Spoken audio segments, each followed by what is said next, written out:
Bonjour, mon nom est Fabien Girel, je suis le cofondateur et président de Jouxter. Bonjour, donc moi c'est Thomas Tellier, associé avec Fabien, et donc je m'occupe de la partie technique et produit chez Jouxter. Donc notre métier, c'est de réinventer le bureau de demain. Donc il y a plusieurs axes. On essaye de faire gagner de l'espace, de faire gagner du temps aux collaborateurs de l'entreprise. Donc on travaille dans le domaine du smart building, donc du bâtiment intelligent. Alors l'idée de Jouxter, elle est née il y a 2 ans, ici, quand je suis arrivé avec cette idée en tête justement d'inventer le bâtiment intelligent, où l'on voyait justement beaucoup de solutions très compliquées.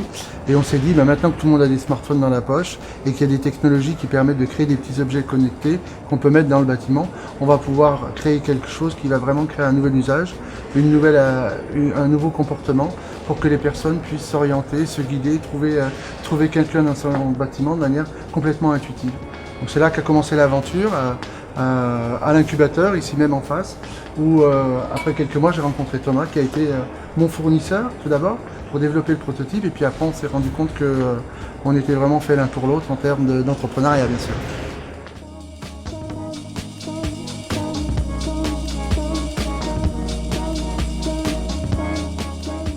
Jerry Le Saffre, j'ai repris Pictolille en juillet 2014. Le plus simple, c'est d'imaginer toutes les réalisations que l'on fait et que vous voyez au quotidien. Quand vous faites vos courses, par exemple, dans la grande distribution ou dans les magasins de centre-ville, toutes les applications de signalétique, donc pour indiquer où se trouve le rayon que vous cherchez, ou même le produit que vous cherchez, donc la signalétique. Tout ce qui est communication événementielle, l'impression de grandes bâches que vous voyez aux abords des musées ou en centre-ville. Tout ça, en fait, c'est de l'impression numérique sur des supports donc, qui sont adaptés, que ce soit de la toile, que ce soit du PVC, que ce soit du Dibond. Pour fabriquer toutes ces réalisations, on a un atelier, 3500 m² avec 6 grandes presses d'impression numérique qui peuvent imprimer donc, sur des supports très, très variés. Ce qui me plaît dans cette aventure, c'est d'abord un travail d'équipe. Parce qu'il y a 20 personnes qui travaillent vraiment main dans la main pour pouvoir livrer nos clients. Et c'est un métier où on ne s'ennuie jamais, parce que chaque jour est différent, chaque réalisation est différente. Donc ça, c'est vraiment une satisfaction de voir ce qu'on a pu réaliser.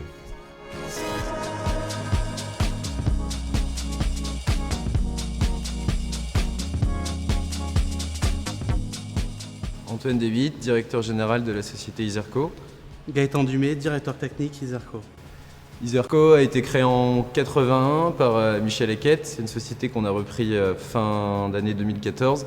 Nous sommes spécialisés dans la fabrication d'outils de manutention, des poudres et du vrac de manière générale. Alors moi je suis arrivé en 2013 dans la société et on a repris effectivement en décembre 2014. Alors en fait on ne se connaissait pas du tout il y a maintenant 2 ans. Ouais. C'est le cédant qui nous a mis en relation. Et d'un rendez-vous qui devait durer un quart d'heure, qui a duré plusieurs heures, on a créé le projet ensemble et nous voilà aujourd'hui partenaires du réseau. Iserco de toute façon avait besoin d'un jeune repreneur ou 2 jeunes repreneurs au pluriel. C'était le souhait de Michel qui a créé la société au même âge que nous, on l'a reprise. Le fait d'entreprendre m'a permis de m'ouvrir un petit peu, gérer au monde, découvrir de nouvelles choses, m'impliquer beaucoup plus dans la société. L'idée c'était de perdurer au moins encore 35 ans comme aujourd'hui. Et dans un marché mondialisé, on n'avait pas d'autre choix que de diversifier pour grandir et résister dans le temps.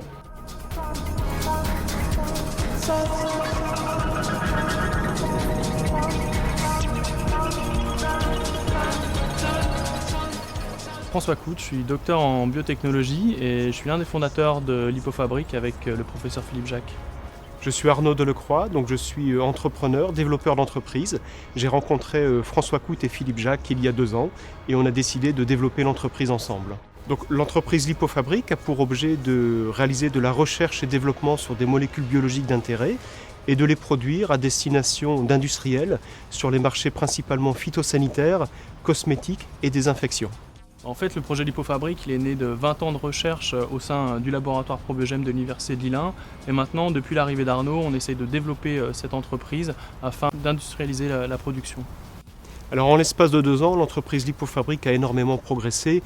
On est passé d'une échelle de production en laboratoire à une échelle industrielle. Et l'objectif est de remplacer des molécules chimiques extrêmement toxiques par nos molécules biologiques qui sont tout aussi efficaces, mais biologiques, biodégradables et très très peu toxiques. Voilà, l'ambition est celle-là.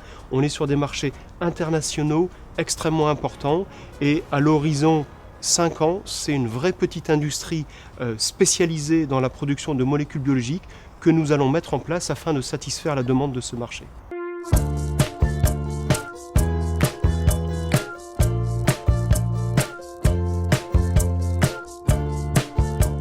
Bonjour, je suis Julien Decroix, je suis le fondateur de Merchandising.io. Merchandising.io est une application d'analyse destinée aux e-commerçants qui a pour objectif de les aider à devenir de super marchands en leur permettant de mieux comprendre la donnée et donc de passer plus rapidement à l'action pour améliorer leurs ventes. J'ai commencé Merchandising.io il y a 2 ans. Aujourd'hui, on est 5 dans l'équipe, on a environ 10 marchands. D'ici 5 ans, Merchandising.io se positionnera comme l'outil de merchandising idéal dans la boîte à outils des e-commerçants et deviendra un standard sur le merchandising et sur l'analyse du merchandising chez les e-commerçants. Être entrepreneur, c'est avoir une idée et savoir chaque jour la mener à bien malgré les difficultés qu'on rencontre. Aujourd'hui, je vois mon métier d'entrepreneur comme un métier où je suis chaque jour obligé de réapprendre ce que je veux faire de la société, avoir des idées bien précises sur où on veut emmener son entreprise et de savoir être résilient au quotidien pour surmonter les difficultés de chaque jour.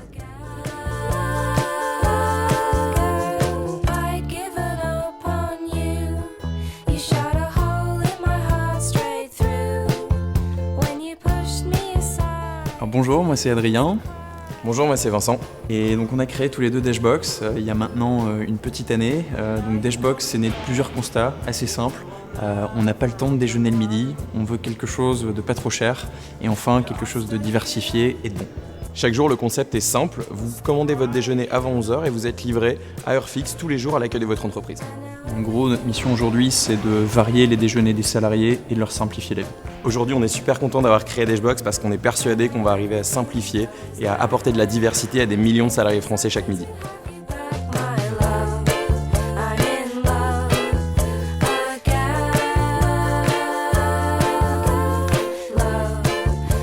Bonjour, Gwenaël Grémils, cofondateur en Hommage.fr.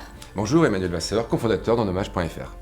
Alors, En Hommage.fr est une plateforme commémorative et multiservice qui permet tout d'abord d'informer les proches d'un décès en diffusant un faire-part électronique. Et elle donne accès également à nombreux services aux familles pour pouvoir organiser le jour des obsèques et ceux d'après. Le projet a démarré il y a 1 an et demi et la mise en production de la plateforme était en janvier de cette année. Alors, ce qui est très intéressant dans cette expérience, ça a été vraiment de compléter. On a tous des compétences différentes. On est vraiment complémentaires et ça a été aussi d'appréhender un marché qui était complètement inconnu, celui des pompes funèbres, qui est assez opaque. Et puis de faire évoluer l'offre. Et pour ma part, moi je suis un récidiviste de l'aventure entrepreneuriale. J'avais créé une précédente société, Profilsoft, et je m'étais dit de jamais recommencer, il ne faut jamais dire jamais. C'est un gros challenge, parce que c'est un gros challenge dans la mesure où c'est un secteur qui n'est pas forcément commercialement travaillé comme d'autres, appréhendé de la même manière. Puis c'est également d'aller bousculer un petit peu les codes d'un marché assez traditionnel, où jusque-là ce qui était fait n'était pas très lumineux, pas toujours très qualitatif. Donc c'est effectivement un gros travail de fond au niveau commercial et marketing. Et une belle histoire et aussi beaucoup de satisfaction pour l'équipe également, qui est partie d'une page blanche.